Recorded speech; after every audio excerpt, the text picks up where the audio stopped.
Today we're going to be talking about, is buying a home right for you?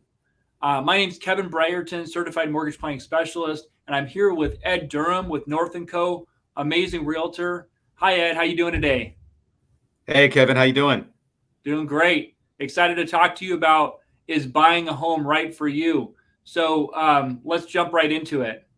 I have conversations every day, right? Probably, especially with the people that hit the website. I mean, each month I'm probably having hundreds of conversations. And the one thing that I always ask folks um, is identify. Why are you even considering buying a house, right? It takes something to go to the website, to enter your data, to risk yourself of getting a call back, right? And so Yeah. what's the why, right? So a couple things.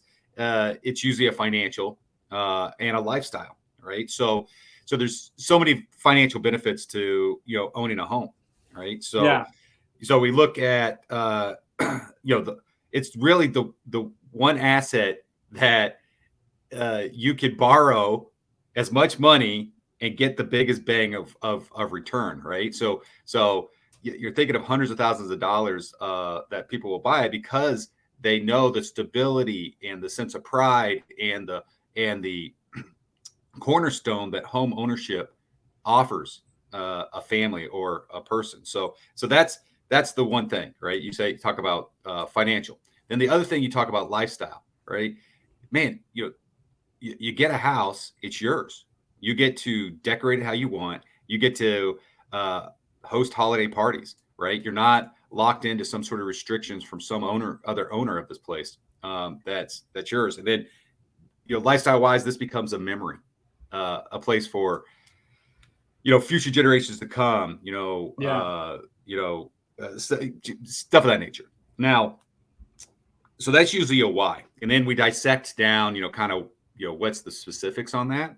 But then the other thing, I always, when I go back to my, I got into real estate because saw the financial benefit of it, right? So beyond just owning my own home, I turned my first home that I ever bought into a rental, right? Yeah. And so you just kind of grow that way, right?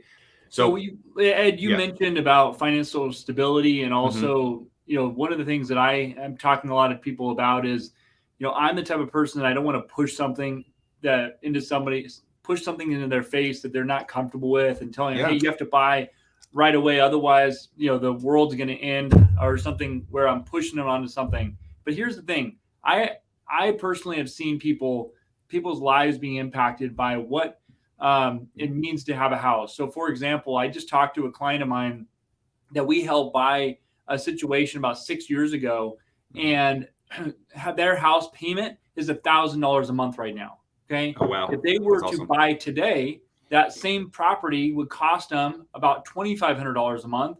If they Yep. were renting it, it would cost around $2,500 a month per month for them to rent it out. So if I Hmm. didn't help them get into a house 6 years ago, that would Yeah. be make a huge impact on their family and stability. Owning a house, and I have literally probably hundreds of those stories I can share, Yeah. but owning a house is a huge financial stability cornerstone of their monthly expense. And Hmm. if we don't help them, show them the numbers of that, sometimes what we find on the lending side is we'll get a call and they say, we'll talk to a first time home buyer or somebody looking to qualify, and they say, I'm renting an apartment right now for $1,800 a month, and I want if I buy a house, I want it to be less than that because I don't want to Yep. be house poor.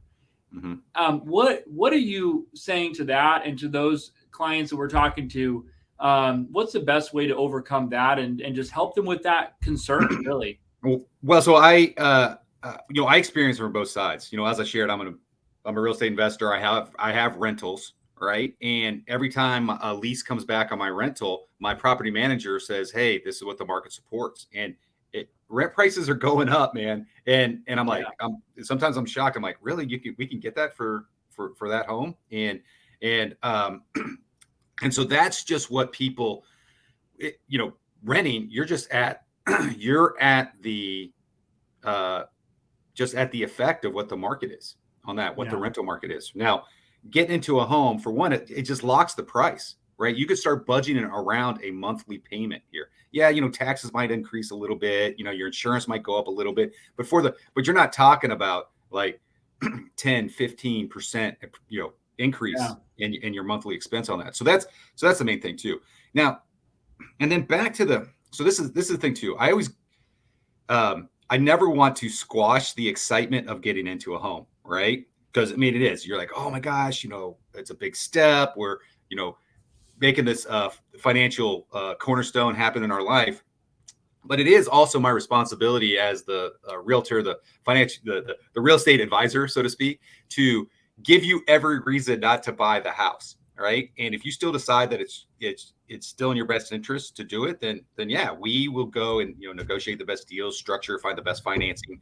Obviously, working with you on that to make it happen. So a couple things that I always talk to folks. I'm like, not squashing the excitement of getting in a home, but you always want to know how you're going to get out of the home, right? And so hey, what's your timeline? Do you see yourself, basically living in the greater Phoenix area at some point, working or whatever? Are you going to be here for the next, 4 or 5 years?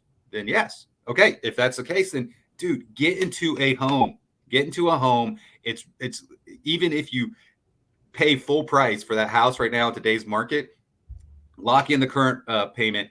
It's, as you pay down the loan and you experience the appreciation, it's really difficult to financially get hurt within that window. I had a mentor once tell me, right, you're either in real estate or at the impact of real estate, right? So what I mean by impact is real estate is one of the assets that is inflation proof. It's going to go up in value, right? Now at times it goes up a lot, or it kind of trickles up a little bit, but it's one of those things that it historically has always moved up.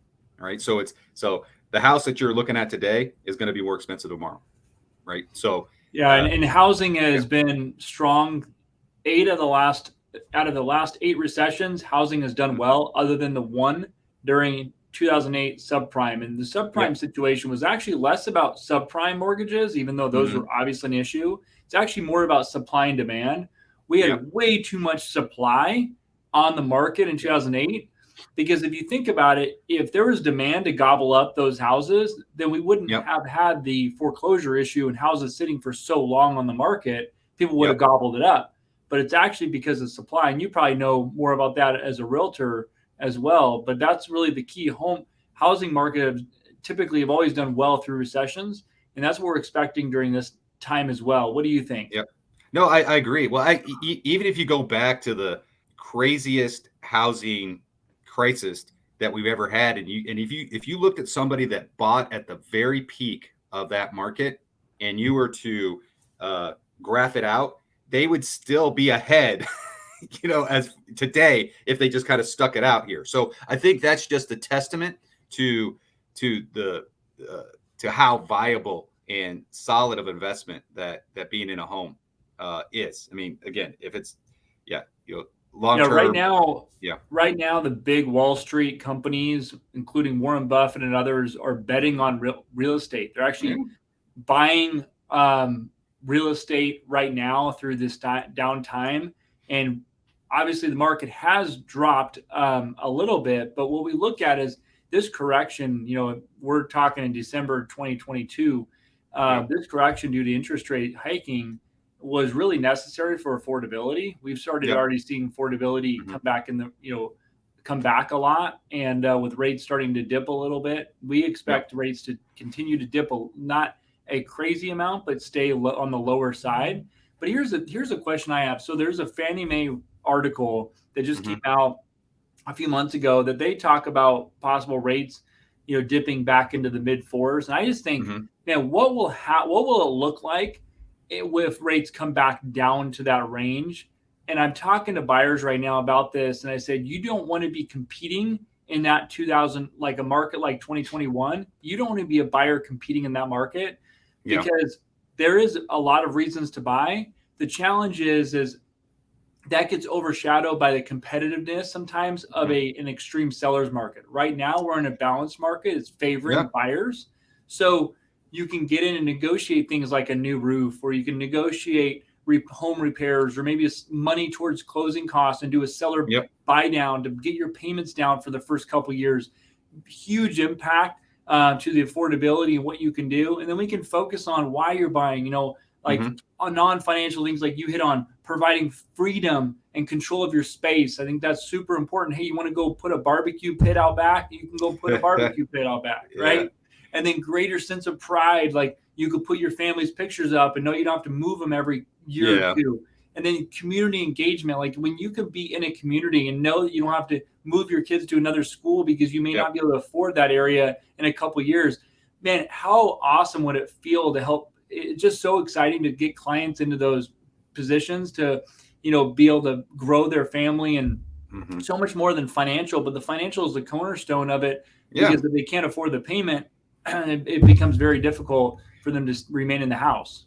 Yeah. I tell people just in everything you highlighted. So back to the family unit, back to the cornerstone that this becomes for the family. It's like there's a lot of things you and I both could be doing to make money that are out here, but the real estate vehicle is really the platform that I personally believe in, and it's the one I get to make the most difference in, and it is a solid advice, right? Yeah. Hey, Kevin, again, thanks for having me on here. It's been awesome. I love talking about the advantages of buying a home. So guys, if you're out there viewing this, use us up, right? It doesn't cost you anything. We're here. We just love making a difference, sharing our knowledge. And we're not going anywhere. So, and we don't bite. So please just call us. Any questions? Okay. Thanks again. Awesome. Thank you so much, Fred, for being on this. Have a great one.